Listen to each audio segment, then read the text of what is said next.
So Elon Musk is buying Twitter after all, and surprise, surprise, after all his bluster about bots bringing down the true value of the company, there's no discount to take into account for fake accounts. No breakup fee to be paid to walk away. At $44 billion, the billionaire shitposter who accuses an innocent expert of being a pedophile wades into geopolitics with the understanding of a teenage Wikipedia reader and proclaims kids essentially immune to COVID is paying full price for Twitter. And he's not the only one who will be paying full price. So will we.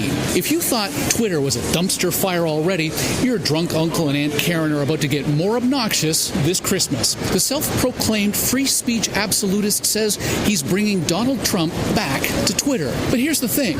You can make Twitter an alt-right, lunatic-free social media service. A safe space, if you will, for the 66% of us who are not trying to bend reality to suit our petty worldview.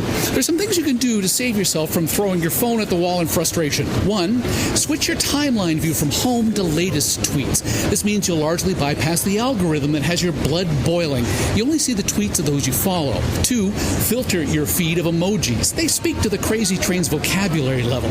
Go into your security settings and add these to your mute and block list. Your national flag, because they think they own patriotism. Poop, for obvious reasons. Snowflake, because they're not using it ironically. And my favorite, clown.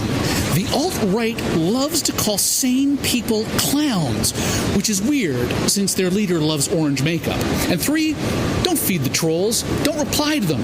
Don't read the comments. Block them when they crawl out from under their rocks.